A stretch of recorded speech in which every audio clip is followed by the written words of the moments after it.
Hello student, good morning. Have a good day. कसे आहेत? बरे आहेत ना? मॅथमॅटिक्सचे क्वेश्चन पेपरमधले आहे.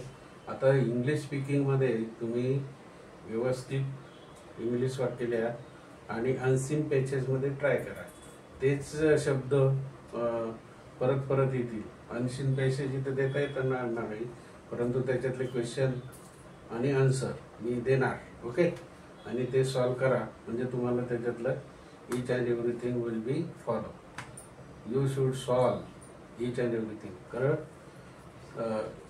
प्रश्नाचं उत्तर क्वेश्चन टॅग असेल, नॉट सोनर दॅन असेल, एज सून एज असेल, ॲक्टिव्ह व्हॉइस असेल, पॅसिव्ह व्हॉइस असेल, सगळे सोडून देणार आहे.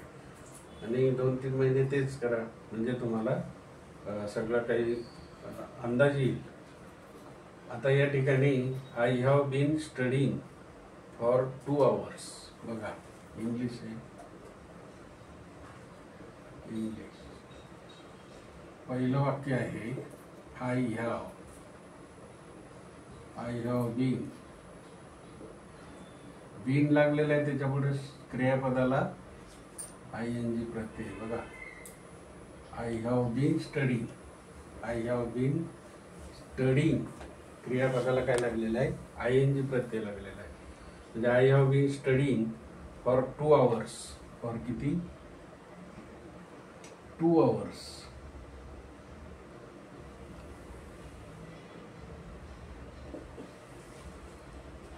मी 2 तासापासून अभ्यास करतोय. स्टडी म्हणजे अभ्यास.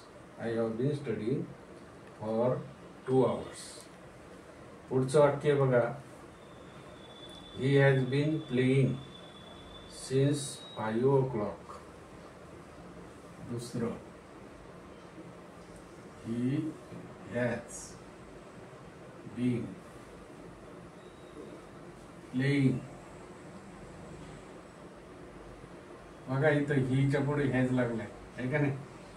हॅज बीन, परत इथं क्रियापदाला ING प्रत्यय लागला. He has been playing. Garden मध्ये असेल किंवा कशात पण, he has playing since for 5 o'clock. Since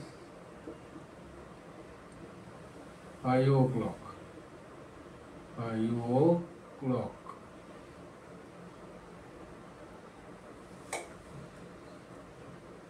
किती तासापासून खेळतोय तो? 5 वाजेपासून. ही हॅज बीन म्हणजे हा काळ कोणता आहे? प्रेझेंट टेन्स आहे. त्याच्यातला कोणता आहे? प्रेझेंट प्रोग्रेसिव्ह, आहे का नाही? प्रोग्रेसिव्ह, सिंपल नाही. आणि प्रेझेंट परफेक्ट प्रोग्रेसिव्ह जर असेल तर हॅड लागेल. हीच्या पुढे हॅज आहे, आईच्या पुढे हॅव आहे. कळलं? He has been playing since 5 o'clock. We have been working since morning. बघा, तिसरं वाक्य, वी हॅव बीन वर्किंग. आता इथे काय, वी हॅव बीन आलं की नाही? वीच्या पुढे हॅव, सीच्या पुढे हॅज, आईच्या पुढे हॅव, देच्या पुढे हॅव, नाही का? रामाच्या पुढे हॅज, सीताच्या पुढे हॅज, आणि वीच्या पुढे सुद्धा हॅव लागेल. म्हणून we have been working since morning.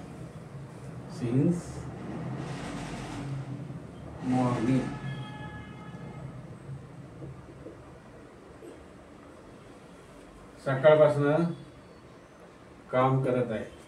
We have bin, आम्ही सकाळपासून काम करत आहे. They have been living here for many days. बघा, they have been living there for many days.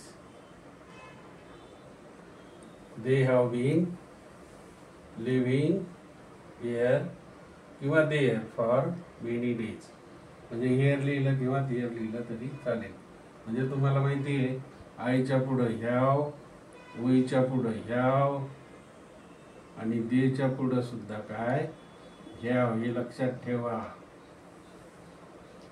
हे प्रेझेंट प्रोग्रेसिव्ह टेन्समध्ये प्रेझेंट प्रोग्रेसिव्ह. आणि सी, ही, इट याच्या पुढे काय लागेल? हॅज लागेल. ही पण लक्षात ठेवा. आय, वी, दे, हॅव आणि she, he, it, has. Fill in the blanks येतं, मॅच द फॉलोइंग येतात, सेंटेन्स येतात, ओळखा येत आहे. अनसीन पॅसेजमध्येच असतात हे सगळे, अनसीन मधलेच आहे. पॅसिव्ह व्हॉइस पण येतं, आता येईलच तो, क्वेश्चन टॅग येईल, पॅसिव्ह व्हॉइस येईल आणि प्रेझेंट प्रोग्रेसिव्ह टेन्स पण येतो. आता इथं पास्ट असतं तर हॅड आलं असतं, हॅड.